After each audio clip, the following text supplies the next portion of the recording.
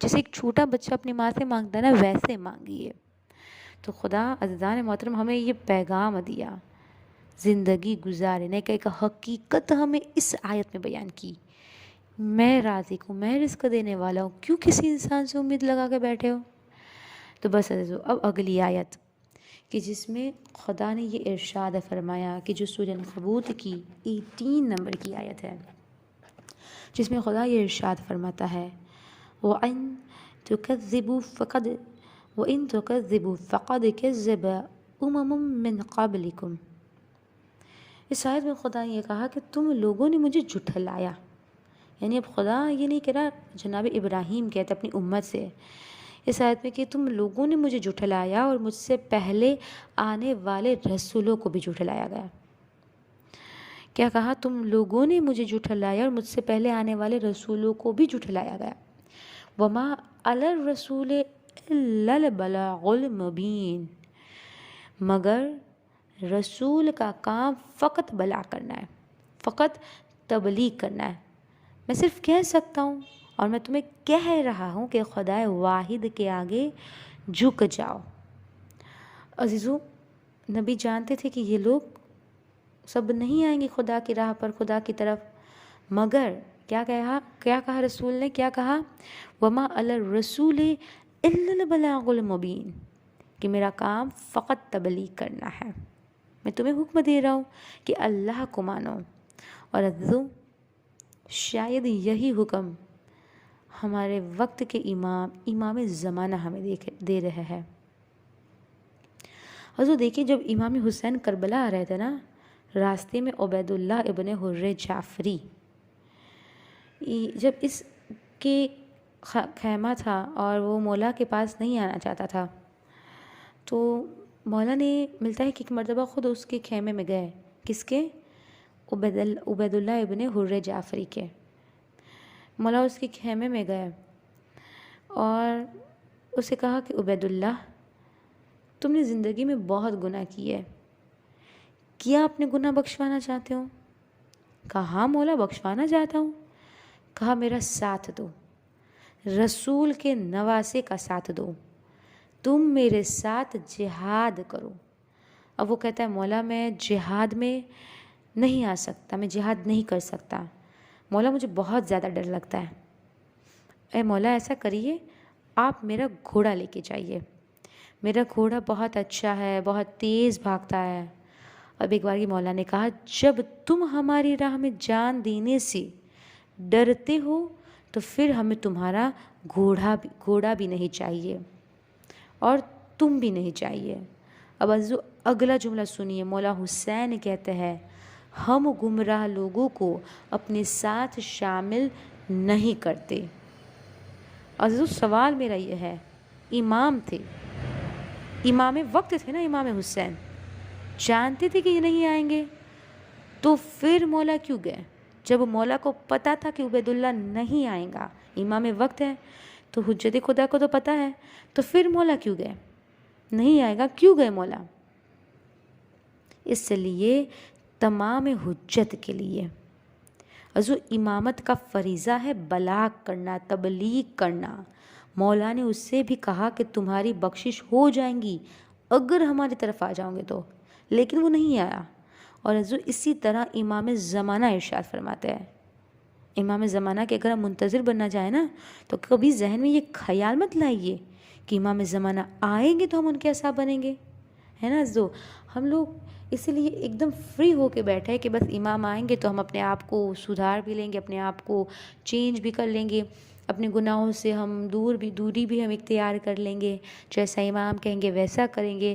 لیکن عزیزو، امام کے آنے کی بات کیوں کریں؟ اگر تیاری ہمیں کرنی ہے تو امام کے آنے سے پہلے ہم خود تیار ہو نا۔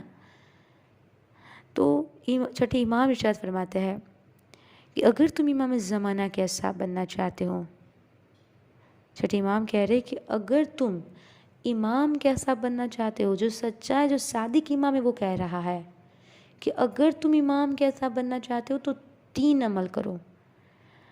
کہا، اب کسی نے سوال کیا کیا کریں؟ عزو، ہم بھی سوال کرتے، مولا ہم کیا کریں، ہم بھی امام کے اصحاب بننا چاہتے ہیں۔ تو سب سے پہلا کام چھٹے امام کہتے ہیں ظہور کا انتظار کرو، اپنے امام سے شکوہ نہ کرو، تم سے زیادہ امام دنیا کو جانتے ہیں، پہلے اپنے آپ کو تیار کرو۔ دوسری چیز، کریمانہ اخلاق اپناؤ۔ عزیزو، آج ہم لوگوں کے اندر یہ اخلاق کہاں پر ہے؟ کہاں ہے یہ کریمانہ اخلاق ہم لوگوں میں؟ تیسری چیز، مولا کہتے ہیں متقی ہو جاؤ۔ اگر تم یہ 3 عمل کرو گے نا تو آج بھی تم امام زمانہ کے حساب ہو۔ عزیزو، یہ کون کہہ رہا ہے؟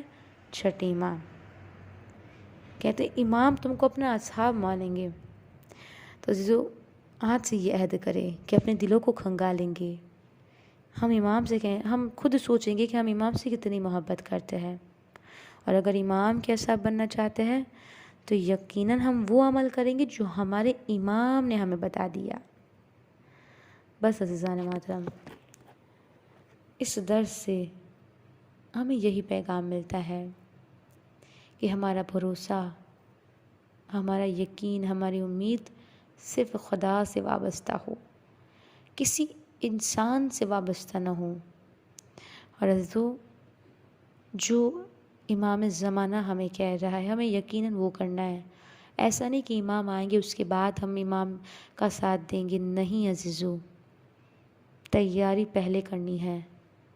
جب تیاری ہوگی تو امام کا ظہور ہوگا، لیکن اگر ہم ہی تیار نہیں ہوں گے تو پھر امام بھی یہی کہیں گے نا کہ جب میرے ناصر ہی تیار نہیں، جب میرے چاہنے والے ہی تیار نہیں تو پھر میں کیسے آؤں؟ تیار کرو عزیزو اپنے آپ کو، اور چینج کرنے کی کوشش کرے اپنے اخلاق کو۔ جیسے امام نے کہا نا کریمانہ اخلاق اپناؤ، اس طرح سے ہمیں ہونا ہے۔